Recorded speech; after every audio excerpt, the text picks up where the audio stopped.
Hello guys, and welcome to the second episode of the How to Make an RPG in Unity series. In this episode, we're going to be looking at making an NPC and starting our first basic quest system.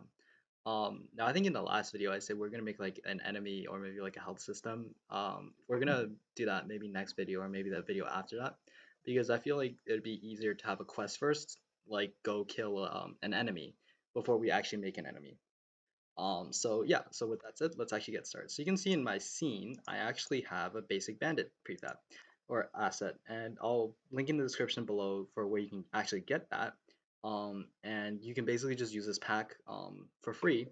Um, and Big shout out to the creator. This pack is awesome. The details on the character are very great. But yeah, so with that said, let's actually get started. So the first thing that we're going to want to do is we're just going to drag in our prefab over here.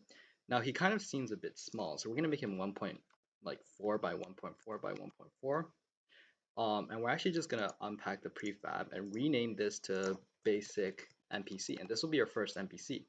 And we're also going to make the player a bit bigger because I feel like our player is slightly small. But anyways, now when we go back into Unity, we will come, we cannot move for some reason. Okay, I guess our player needs to be 1 by 1 by 1. Sorry about that. If we go back to Unity, he's huge. Okay, good to know.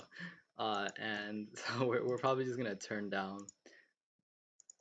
this guy by 1, 1 by 1 by 1.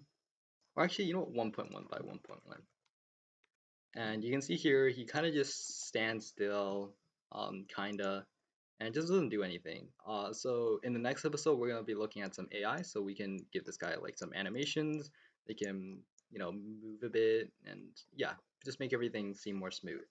So now we have an NPC in our game. What we're gonna want to do is we're gonna first create a couple of scripts. So we're gonna go to Assets, create a script folder because we like to keep organized. Call it Scripts, enter it, and let's right click and create a C# script called player data. Now let's go into the script and I'll show you why we need a player data script in a second. So once we're in the script, what we're going to need is this is going to be our storage for all of our player data. So we're actually going to need some sort of variable to store which quest the player is on. So for example, we're just going to create an integer. So like public int quest number.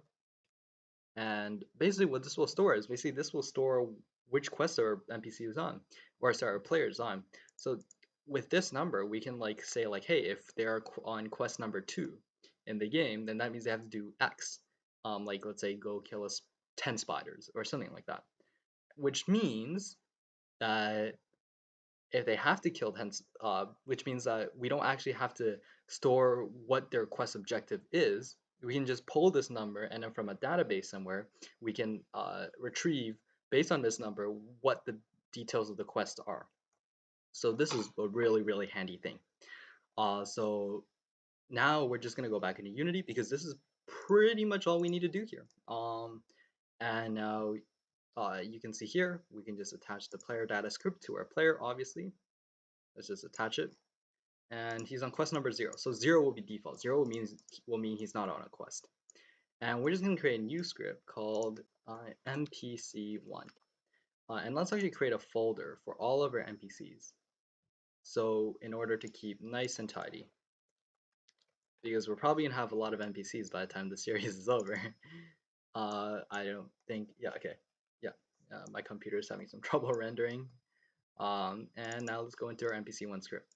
So over here, you can see that we have the two functions. We just delete those. And what we're going to want to do is we're going to say, we're going to actually attach the script to a box collider. So you're going to see why in a second, because we're going to want to know when the player goes into the collider and actually, sort of interacts with our player. So with our NPC. So what we're going to say is we're going to say void on trigger stay. Basically what this says is basically if there's another collider within our trigger, then what we're going to do is we're going to say if other.tag is equal to player. So we're checking if this other collider's game object tag is player. If it is, then what we're gonna do is we're gonna want to say we're gonna actually create a game object variable here. So we're gonna say public game object um, trigger text, or sorry, actually game object, and we're just gonna set trigger text to true. So basically what this does is we're gonna have a text that says, hey, press E to interact with with NPC, and to trigger dialogue, and basically get you to accept the quest. And once what we're gonna also say is if the player presses E, so if input dot get key down key code dot e, so if the player presses E while in the trigger, then we're gonna do dialogue stuff. Sorry, I can't spell. I don't know what I'm doing. Okay, cool. And when the player leaves, then we're going to disable the trigger text. False. Easy. Okay, cool. Now that we're back in Unity, what we can do is we're going to put a basic box over our uh, our NPC. Just a very simple box. We're just gonna basically just capture him inside this box. Make it like 1.5 or maybe 2. 2 will do. And delete the mesh render because we don't need that. We don't want anything to render. Turn on is trigger, so it is a trigger. Put NPC1 in there. And let's start creating our first UI. So we're going to right click on our inspect hierarchy, press UI and Text Mesh Pro, and we're going to import all the TMP essentials. Now the difference between Text Mesh Pro and text is that Text Mesh Pro is much crisper and it's just better overall. But different texts are a bit hard to import into Text Mesh Pro, or sorry, fonts. But it's okay. It's not that hard. But let's just rename this to be called trigger text. I don't know why I have a message. Let me just delete that. And we're gonna put this in the center.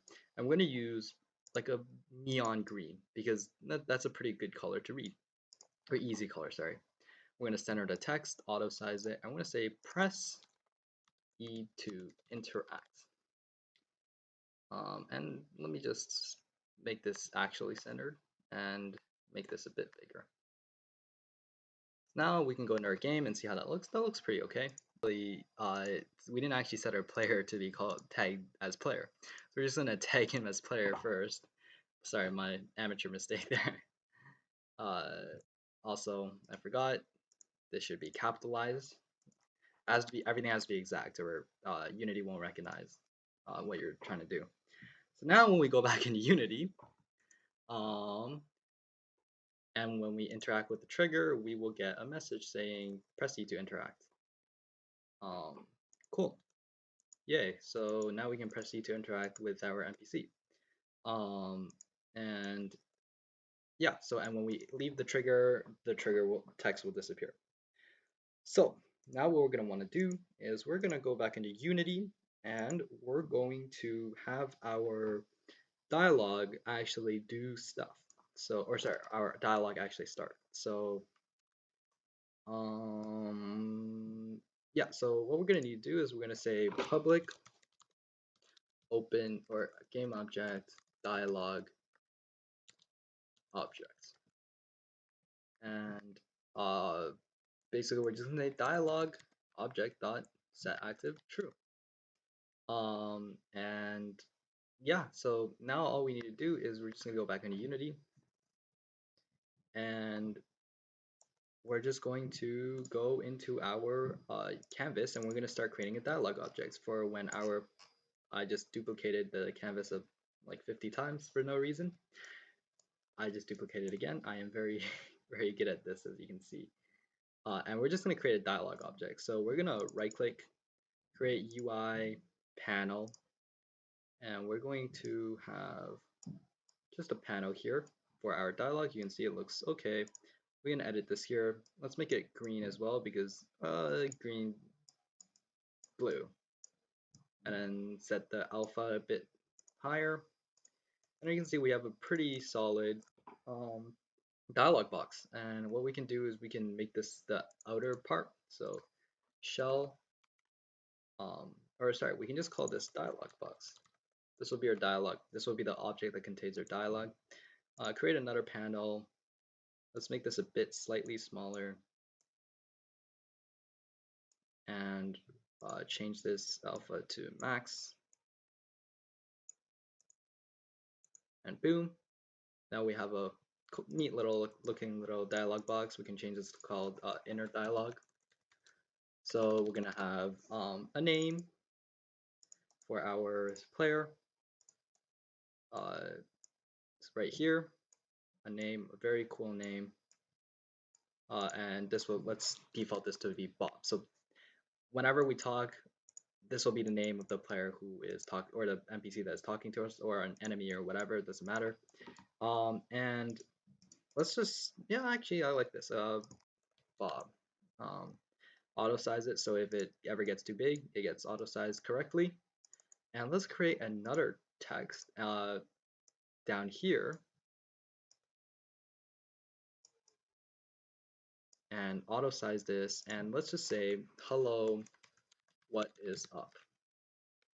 And basically what this will do is, oops, let's put that here. I'll also center it. Actually, we don't need to center it.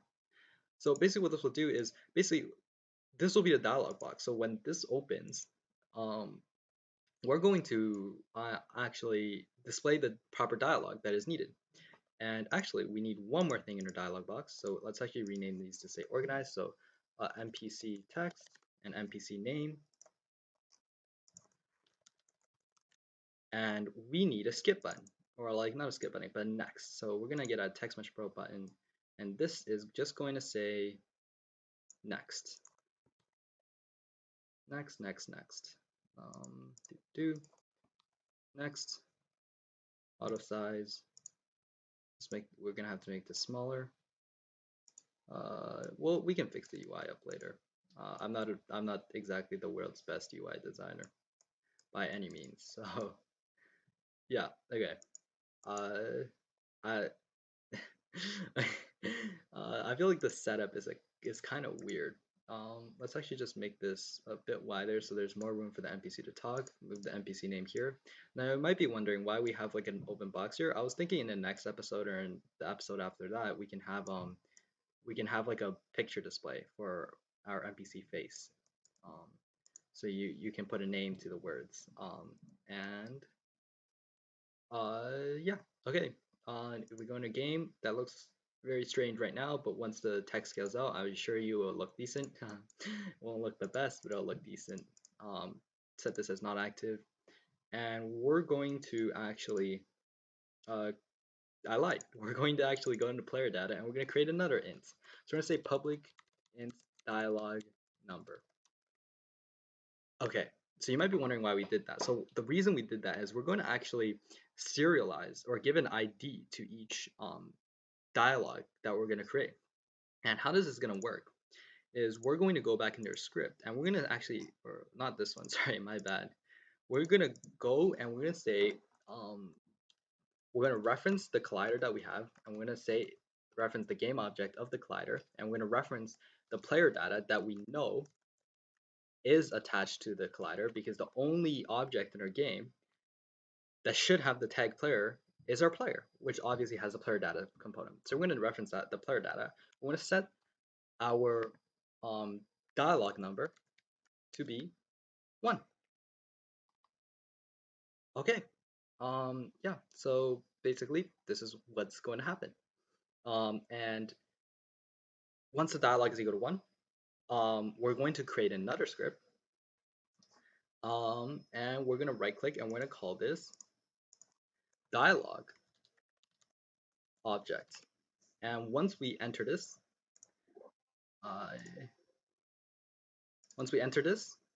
we're going to delete these two, and we're going to have our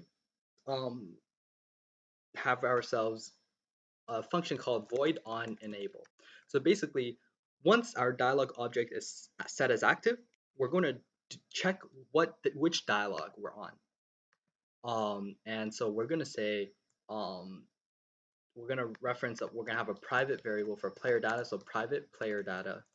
Now you're gonna be wondering, how are we gonna get this variable for player data? Well, on void start, we can actually say um, uh, find data is equal to find object of type player data. Just a very neat function for our finding objects in the game without actually like setting them, because the inspector does get quite cluttered at certain times. So I just like doing this for things that doesn't need to be set as need to be changed in the inspector. So okay, so now we do this, and we're gonna check what our dialog number is. So we're gonna have a switch statement, and we're gonna say data dot dialog.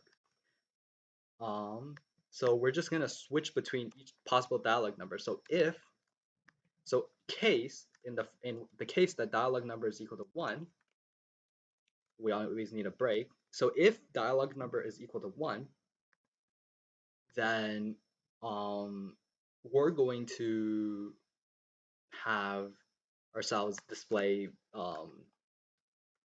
dialog 1. So we're going to create, after we're done that, we're going to create another variable, and it's going to be a customizable class. So we're going to say public class, and we're going to call this dialog object. And we're going to make it serializable, so we can edit this in the, or serialized field, sorry, and so we can edit this in the inspector. Oh wait, and once we created a class, we're just going to say public string. So we're going to string with an array declaration behind it, and we're going to call it dialogues. And we're going to also say public int or string character name, and we're going to say public bool is quest initiator, and public int quest number. Actually, we can just remove this. Okay. So basically, why I made these three is this is gonna store every single dialogue that's gonna happen once we initiated dialogue. This variable is gonna have the character name stored, and this int will send the quest number that we will get after we finish dialogue to our player data. Now you might be wondering, what happens if we don't want our dialogue to initiate a quest? Then just make this number a 0, because if it's 0, that means no quest. So yeah, so that's pretty good. Oh wait, so now when we go, okay, so one more thing we need to change is actually these two classes have the same name, so we're just gonna actually change this to DialogueObj. And now we're just gonna create a header to store our public OBJs or DialogueObjs. So we're just gonna say header dialog objects. And we're just gonna say here public public dialog obj dialog 1, and that's pretty much it. And we can just duplicate this as much as we want for as many dialogues as we will have in our game. And now what we're just gonna say is, in the switch statement, we're gonna say first we're gonna actually reference a few things. We're gonna say public text mesh pro. We're gonna have to import tmp pro. So using tm pro, we're gonna say public text mesh pro UGUI text mesh pro UGUI name text, and we're gonna duplicate this, and we're gonna make this next one dialog text. And basically what we're gonna do is we're just gonna say play dialog, and we're just gonna create a new function for playing the dialogue. If I can spell dialogue, so we have to say void, so void play dialogue, and we're gonna take in a value of dialog obj. And so basically, whenever this function is called, we always have to insert dialog obj, and we're just gonna make it dialog 1, and it's easy. Also, we have to name it, so we're just gonna give this temp variable name temp obj, and now we're done. Okay, so now what we're gonna want to do is we're just gonna say name text dot text is equal to dialog obj, or sorry, temp obj dot name or character name. Also, we're going to want to set our oh wait, sorry, never mind, not yet, not yet. And we're going to have to want to set our dialog text. Dialog text is going to be equal to our temp obj's dialog number, dialog 1.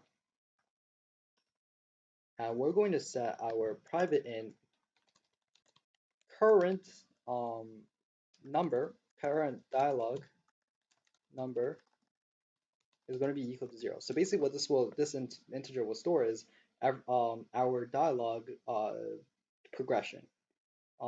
And we're just going to actually call current dialog. And now when we go back into the game, we can just say whenever we're going to press the next button, we're just going to have our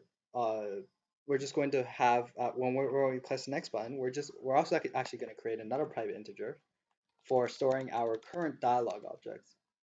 Sorry, private dialog object, current cur dialog. And we're just going to set this to null on default, so there's no current dialog.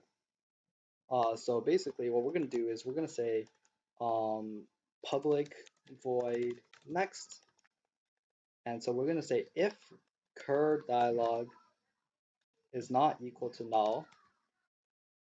Basically, this exclamation mark just says not just means not. So if you put it in front of anything, it just means not. So if cur dialog is not equal to null, then what we're going to do is we're going to add 1 to current dialog number. So we play the next thing and play dialog. We just call the play dialog function with our current cur dialog. Yeah, with our cur dialog. Whoops. Okay. And a couple things we need to fix. So over here, we're going to check if current dialog num is greater than our temp obj.dialog length. So if this is greater than the amount of dialog we have in store, if this is not, if this is, if it is less than, then we're going to do that, less than or equal to, or just less than. Else, then what we're going to do is we're just going to end the dialog. So we're just going to do we're going to do this later. We're just going to put some comments here first. So basically what we're going to do now is we're just going to, let me just think for a sec. So we add a number, we do this. Oh yeah, we have to set the current dialog when we first press play. So we're just going to set cur dialog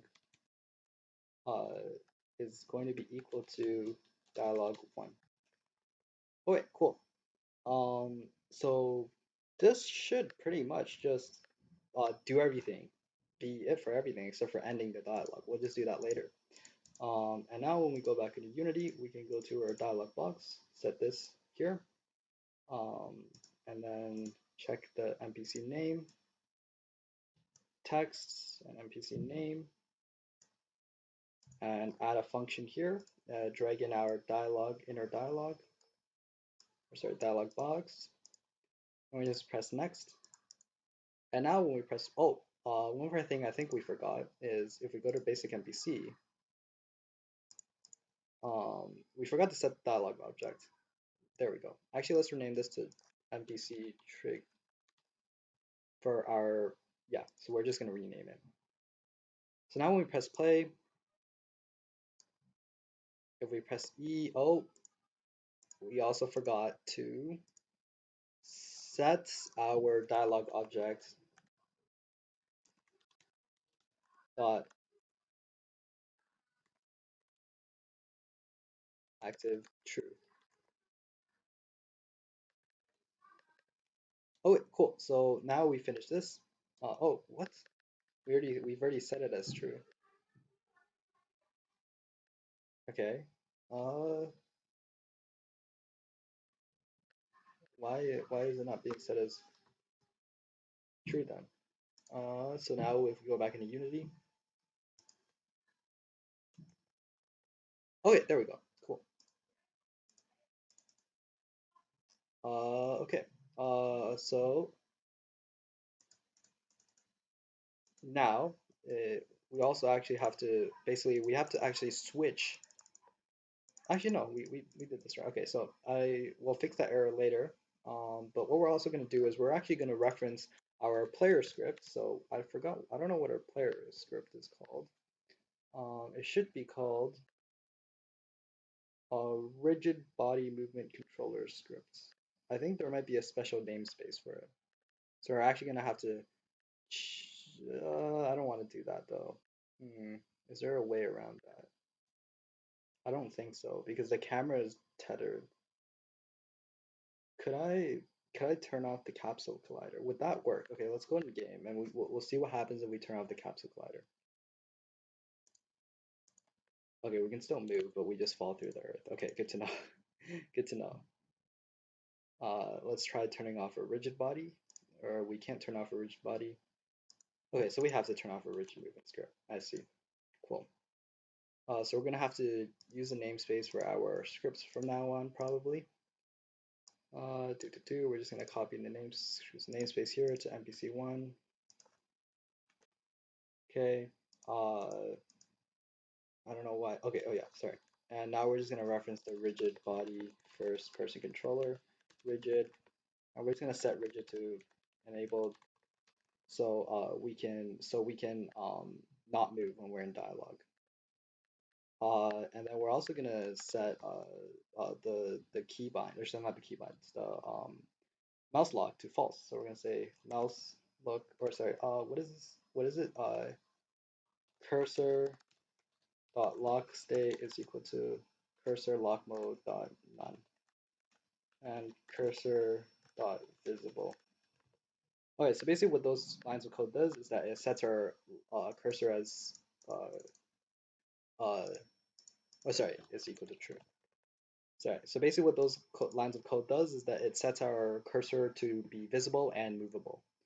Because if you haven't noticed, if we go into Unity, our cursor is locked when we first go in. So now we press E. Oh, my bad, my bad. I forgot to drag in our rigid body controller. Now, when we press play, finally, thank you, hopefully this will be the last time. Okay, we have an error for data.dialog number. Is our data.dialog number not set? Well, it is one. Switch data.dialog number. Is data.dialog number not a thing? It is a thing. Well, what is the error saying? Object reference not set to an instance of an object.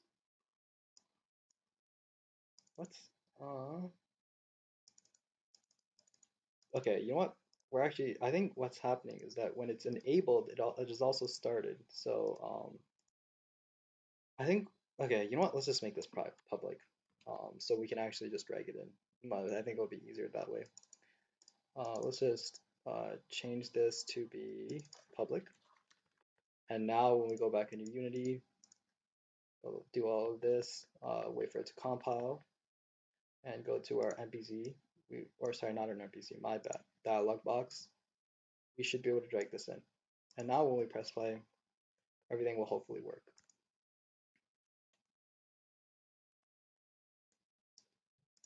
Why is this, why does it say this? Oh, sorry. Okay, we got a different error this time. That's better. That's better than what it was before. Okay, so it says these are not set to an instance of an object. Oh, my bad. Okay, so we forgot to actually set our dialogue. So we can't actually see this for some reason, even though I said serialized field over here. Say that we use serialized field, which means that we can edit it. Okay, so my bad. It's not actually serialized field, it's actually serializable. I realized that after a couple minutes of debugging. But now if we go back to Unity, you can see we have dialogue, and what we're gonna want to do is we're just gonna say, create, let's say 2 lines of dialogue. We're gonna say, hi, I need your help, and we're gonna say, please go kill the spiders. and the character's name going to be Joey, and quest number will be 1. Now when we go into Unity, we should see when we press E that Joey needs your help to kill some spiders. Okay, hi, I need your help. Next, please go kill the spiders. Now nothing should happen because we haven't set a next end function yet. Actually, spiders are kind of cliche. Let's say goblins. Not like that's any worse or better, but you know what? It'll do. Now that we have fixed this, we can go into Unity and we can finish our end function. So a couple things we need to do. We'll go into NPC1. We'll copy the namespace for all of this. Put everything under the namespace so we can reference the rigid body component. Quite annoying, but we still have to do it. Rigid body component, reference this. Now we can just copy pretty much all of this code, set the dialog to false when we end this dot game object dot set active to false. So basically the same thing here, except we're just going to reverse these values. True, locked, false.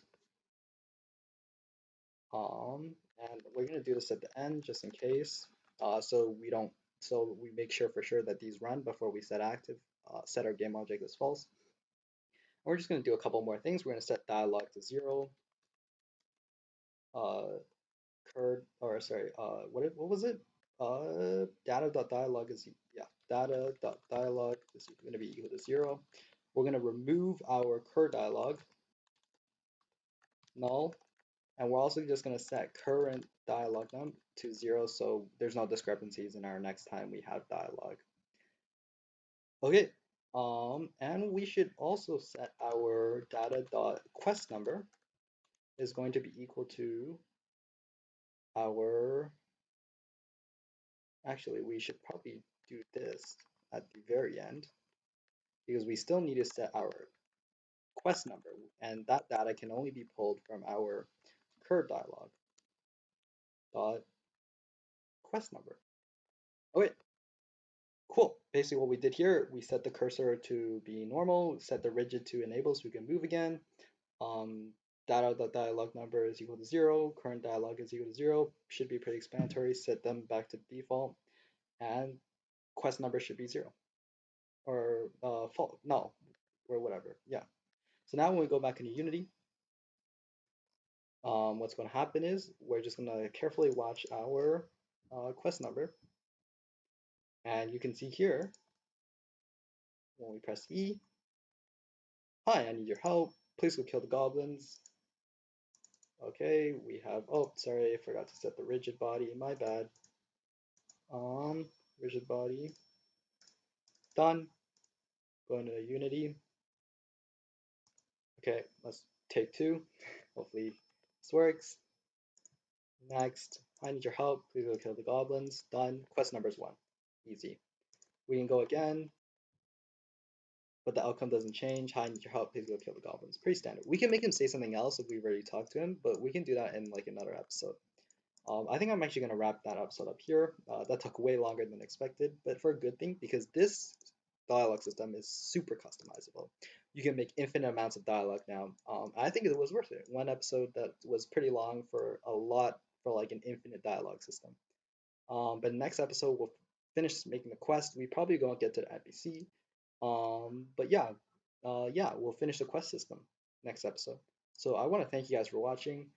We hit 100 subscribers today, actually. And I just want to thank you all for watching and keeping up with the content. And yeah, thanks for watching. Remember to subscribe.